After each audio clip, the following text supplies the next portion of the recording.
Join us for a review of the Audi e-tron Sportback. Let's go!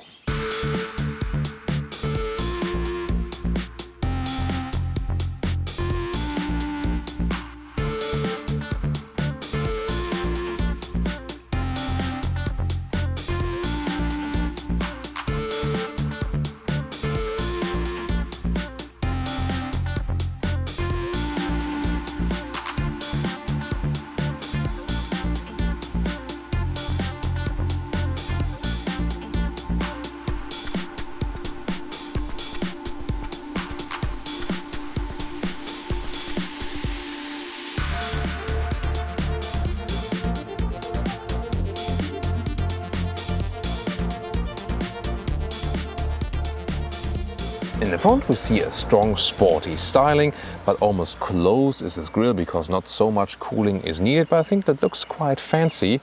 And headlamps start with LED, optional matrix LED are available, an interesting daytime running light definitely. 4.90 m, 16'1" or 193 inches is the length of the Audi e-tron Sportback. That's actually the same as the normal Audi e-tron, which continues right here.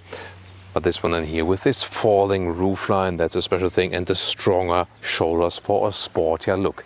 The wheel arches are available in black or here in grey, but also painted or painted in the same vehicle color, depending on your choice. The wheels start with 19-inch, with the S-line here, 20-inch standard. Yeah, that's a very interesting perspective, and probably the perspective the car was built for actually. With a falling roofline and so on. Then there's a small spoiler here in the top part, especially in the S-line, and also have the lower contrast here in chrome or silver color and so on. Like accentuation right there. And of course this light strip that goes all over the vehicle, that's the most prominent design feature here. Now on the hood, nice gas struts. You have two versions basically. One is called 50, the other one is called 55. But it's really confusing because it says nothing about what's to come. So let's focus. Battery size, either 71 kilowatt hours or today here 95 kilowatt hours. And then you have either about 300 horsepower or the other horsepower peak would be about 400 horsepower. And the acceleration figures then around 7 seconds or in less than 6 seconds to 100 kilometers or 62 miles an hour with a powerful version. Range official figures 350 kilometers or 200 miles, or then the bigger version here today 450 kilometers or 250 miles, but only if you keep it really steady. And here in the front you have a small trunk storage for your charging cables. And the charge port you open right here, that's a cool function. Here on the driver's side, AC and DC charger.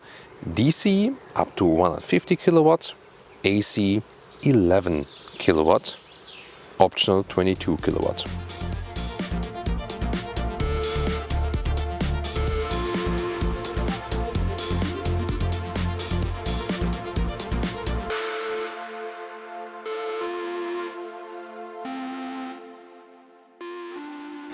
This is the S-line interior, soft touch at the inside of the doors here, and also a nice Alcantara inside, and high quality galvanized buttons with clicking sounds for the windows, cool. S-line entry badge, and then there are different seats available. You get for the e-tron and e-tron Sportback a base fabric seat. I would go for that one, save money and also have the best climate comfort. Then there's a sport seat with more bolstering that is also available in the Alcantara mix, but already some animal parts. And then there's like a multi-contour comfort seat, and this one here, the integrated head restraint S sport seat. And these top two seats, these top for the extra list, they are only available with animal skin leather, or at least with parts. Here this seat is also available with some Alcantara parts, but yeah, especially when the electric vehicles tries to be more sustainable, you should then stick with the base option and go animal free. Here the steering wheel with these two gaps, specially designed for the e-tron. Soon more deals to that. What we have there, digital instruments you can already see, and we'll go into the details there very soon. Now getting in the front, not too much difference between the Audi e-tron and the e-tron Sportback, because still with 1.86 or 6'1", you have a lot of headroom left here. Unless you go for a panoramic roof, then you have a little bit less headroom, but also more light. 12.3, 10.1, 8.6 inches each. That's the screen setup, and looks everything very clean and organized. Here, horizontal stress, soft touch dashboard right here, and also this, I don't know. This insert, horizontal, interesting, e-tron. This can also be illuminated at night, soon get into the ambient lighting and so on. This one, and also special material here. It's also some kind of soft, but a lot of black piano lacquer.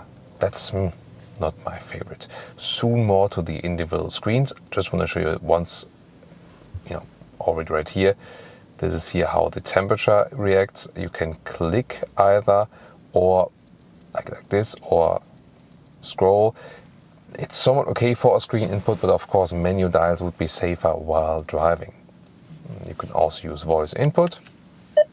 Set temperature to 23 degrees.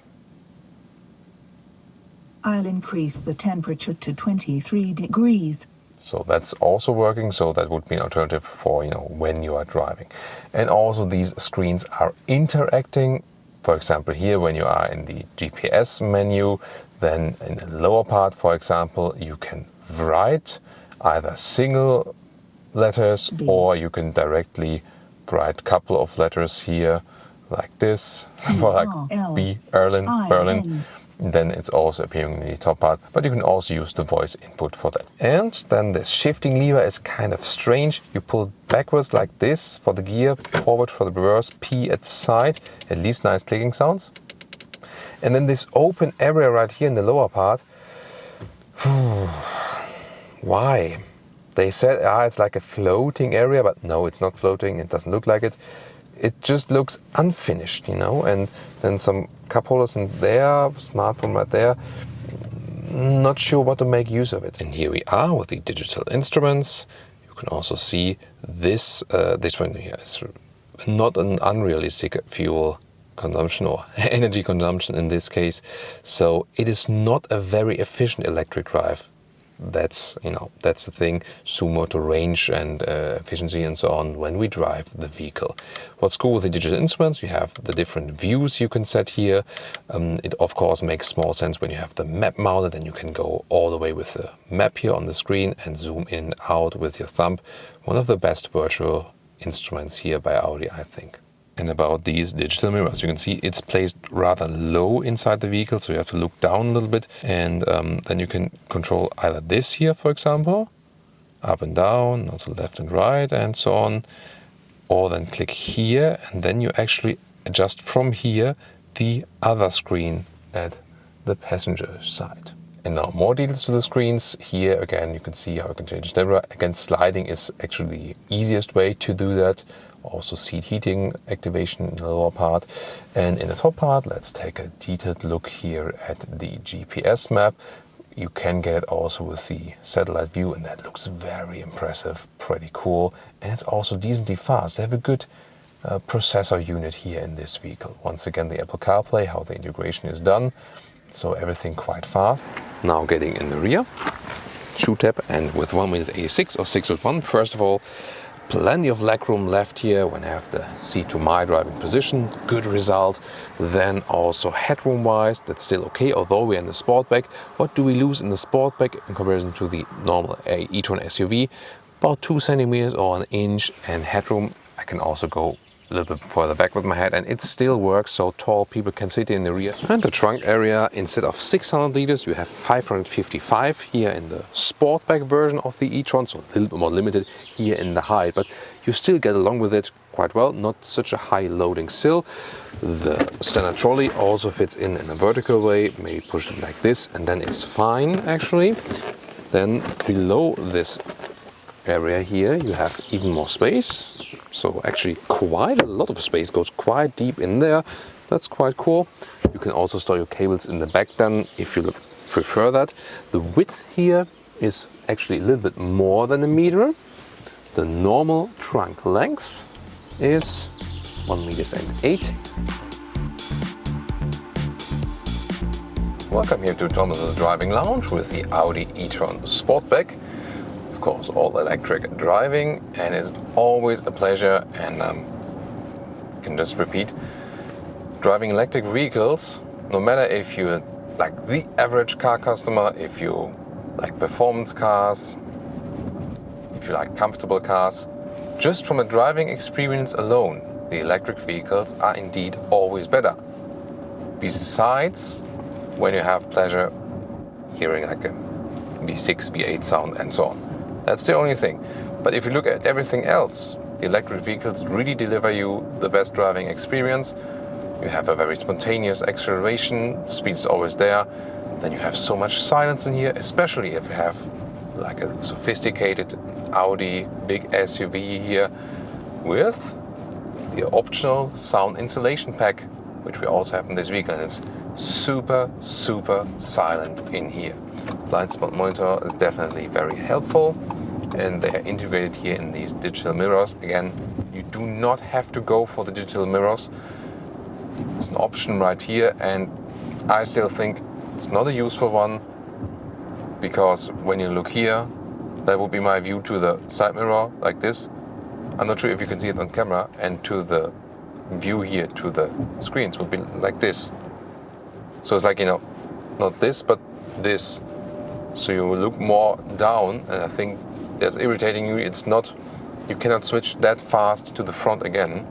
It's not that intuitive, and just how, you know, how the brain is being programmed, you know. We're very used with mirrors and so on, and even if you get used to this, been testing it at bright daytime, really a lot of sunshine, and also at night, and at both situations it was really bad. So I think it's not a technological advancement here to have the digital mirrors. It's just playing around with technology without a real use. I think it's a dangerous technology, period. So that's my take on it from my experience. Maybe you're the biggest fan of it, then feel free to explain that to me. But once again, driving this one here is so flawless. We have the air suspension, 20-inch wheels mounted. I think that's still somewhat of a compromise. I would not go bigger. Better even for comfort, of course, if you go with 19-inch, for example, or even smaller. Always depends on how is this. There's a trade-off between the looks and the comfort. Now, going downhill about recuperation, I can just leave the foot off the throttle and then use the brake pedal. Then I see charging here in the digital instruments. So the recuperation in 90% of the cases in everyday driving life, recuperation is being used instead of the normal brakes, Audi says. And I can just confirm that looking at the instruments and also general electric driving experience. The other thing you can do is also change the recuperation here with the pedals. So when I use the left shifting pedal, so to say, I can increase recuperation. So when I lift my foot off the throttle, there's more recuperation, and it's more coming closer to a one pedal feeling in driving. But that's not the Audi philosophy as for the electric vehicles, not like Tesla with very strong acceleration and so on. As dynamic mode, just rolling here. We do a rolling start, it's always a little bit safer here. We are in public traffic after all. So let's see, and we go from about 30 kilometers an hour, and let's go.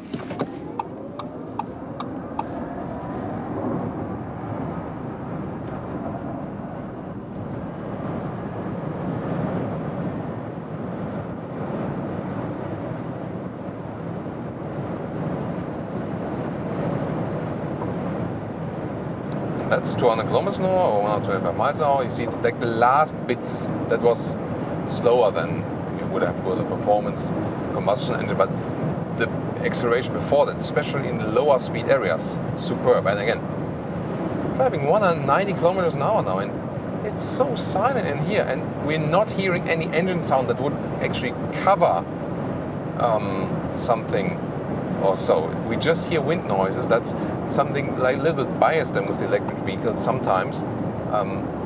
Really so well done, great insulation, and also how stable the car is here at higher speeds. That's really great. Now on the brakes, good feeling here, but still most of that was done once again by recuperation. By the way, if you have the adaptive cruise control set, there is more recuperation, because the adaptive cruise control combined with this predictive function knows when the next traffic sign is changing speed, or if there's an intersection coming or something, and then the adaptive cruise control reduces the speed, but then by recuperation again So this is another very helpful feature that can also reduce consumption and so on. And now to the conclusion for today with the Audi e-tron Sportback. First of all, exterior-wise, pretty aggressive front and yeah, I mean, pretty fancy, I think. The side profile is just matter of preference if you rather prefer the normal upright style or this SUV coupe style. So tell me in the comments which one would you go for, but I think it's the same question of, for example, BMW X5 versus X6. You know, some like the styling and some others really hate it.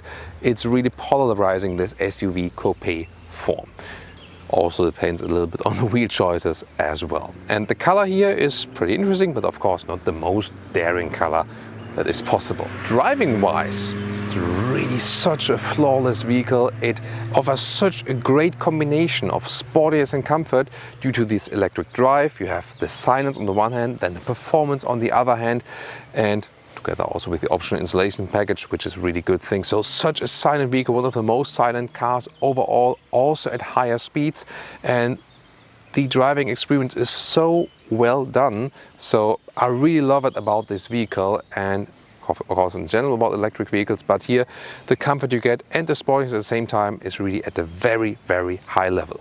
Range, however, the pure electric range is not at a very, very high level, so they could do a little bit more to that, because it's not the most efficient car if you look at the energy consumption. And what's also missing when we talk about efficiency or sustainability are animal skin alternatives in the higher seating trim levels. Overall, a very interesting car and an awesome drive. Tune into more EV episodes with the Audi e-tron without the Sportback, for example, Tesla Model X, Mercedes EQC. So we have a lot of different other electric vehicles you can also tune into. See you there or at one of our next full reviews.